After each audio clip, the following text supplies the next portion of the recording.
TV20 Kannada ವಾಹಿನಿಗೆ ಸ್ವಾಗತ. ಮಾಣಿಪಾಡಿ ಪ್ರಕರಣ ಸಿಬಿಐ ಕೊಡುವ ಚರ್ಚೆ ಪ್ರಸ್ತಾಪ ಮಾಡ್ತೀವಿ ಸಿಎಂ ಸಿದ್ದರಾಮಯ್ಯ. ಮಾಣಿಪಾಡಿ ಈ ಹಿಂದೆ ಸ್ವತಃ ಹೇಳಿದ್ದಾರೆ. ಮೊದಲು ಅವರು ಹೇಳಿದ ಮೇಲೆ ನಾವು ರಿಯಾಕ್ಟ್ ಮಾಡಿದ್ದೇವೆ. ಹಾಗಿದ್ರೆ ನಾವು ಹೇಳಿದ್ದೇ ಸರಿಯಿದೆ. ಮಾಣಿಪಾಡಿ ಪ್ರಕರಣ ಸಿಬಿಐ ಕೊಡುವ ಚರ್ಚೆ ಪ್ರಸ್ತಾಪ ಮಾಡ್ತೀವಿ ಅಂತ ಸಿಎಂ ಸಿದ್ದರಾಮಯ್ಯ ಅವರು ಮಾಣಿಪಾಡಿ ಆರೋಪ ವಿಚಾರವಾಗಿ ಮಾತನಾಡಿದರು. ಬೆಳಗಾವಿಯಲ್ಲಿ ಮಾಧ್ಯಮಗಳ ಜೊತೆ ಮಾತನಾಡಿ ಪಂಚಮಸಾಲಿಗಳ ಸಮಸ್ಯೆ ಕೇಂದ್ರ ಸಚಿವ ಜೋಶಿ ಯಾಕೆ ಇತ್ಯರ್ಥ ಮಾಡಲಿಲ್ಲ ಎಂದು ಪ್ರಶ್ನೆ ಮಾಡಿದ್ದಾರೆ. ಸರ್ಕಾರ ಉತ್ತರ ಕರ್ನಾಟಕದ ಚರ್ಚೆಗೆ ಸಿದ್ಧವಿದೆ, ವಕ್ಫ್ ಚರ್ಚೆಗೆ ಉತ್ತರ ಕೊಡಲು ಸಿದ್ಧವಿದೆ ಎಂದು ತಿಳಿಸಿದರು.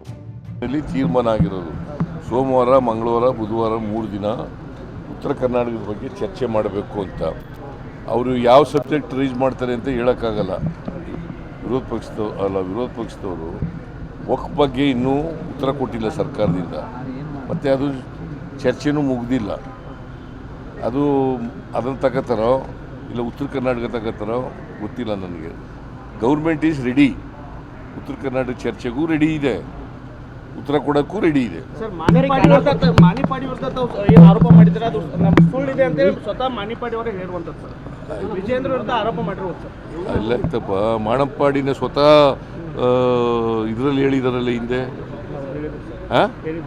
ಮತ್ತೆ ಅದು ಏನು ಯಾವ್ದು ಸರಿ ಯಾವ್ದು ತಪ್ಪು? ಈಗ ಮೊದಲು ಹೇಳಿದವ್ರು ಯಾರು ರೀ? ಮಾಣಿಪಾಡಿ.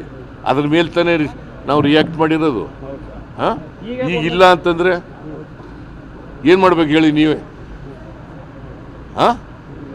ನಾವು ರಿಯಾಕ್ಟ್ ಮಾಡಿರೋದು ಸರಿಯಾಗಿದೆ ನನ್ನ ಪ್ರಕಾರ. ಅವರು 150 ಕೋಟಿ ಆಫರ್ ಮಾಡಿದ್ರು ಅಂತ ಅವರೇ ಹೇಳಿರೋದು. ವಿಡಿಯೋ ರೆಕಾರ್ಡ್ನಲ್ಲಿ ಇದೆ, ಅವರೇ ಮಾತಾಡಿರೋದು, ಪ್ರೆಸ್ ಮೀಟಿಂಗ್ ಮಾಡಿ ಹೇಳಿರೋದು. ಗೊತ್ತಾಯ್ತಾ? ನಂಬರ್ 1.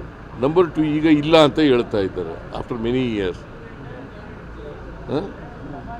ಏನು ಮಾಡ್ಬೇಕು ಹೇಳಿ, ನೀವೇ ಹೇಳ್ಬೇಕು ಏನು ಮಾಡಬೇಕು. ಸರ್, ಜೋಶಿ ಅವರು ಇದು ಆರೋಪ ಸರಿ ಇದೆ ಏನು ನಿನ್ನೆ ಇವ್ರು ಹೇಳಿದ್ದಾರೆ ಸರ್. ಅವರು ಮಾಣಿಪಾಡಿ ಅವರು ಜೋಶಿ ಅವರು ಹೇಳ್ತಾರೆ ಸ್ವಾಮೀಜಿಗಳು ಕ್ಷಮೆ ಕೇಳಬೇಕಂತಿದ್ದಾರೆ. ಪಂಚಮಸಾಲಿ ಹೋರಾಟಕ್ಕೆ ಸಂಬಂಧಪಟ್ಟಂಗೆ ತಾವು ಕ್ಷಮೆ ಕೇಳಬೇಕು, ಪಂಚಮಸಾಲಿ ಸಮಾಜಕ್ಕೆ ತಾವು ಅನ್ಯಾಯ ಮಾಡ್ತಿದ್ದಾರೆ ಅನ್ನೋ ಒಂದು ಆರೋಪ ಮಾಡ್ತಿದ್ದಾರೆ. ಅನುಮತಿನೂ ಕೂಡ ಕೊಟ್ಟಿಲ್ಲ.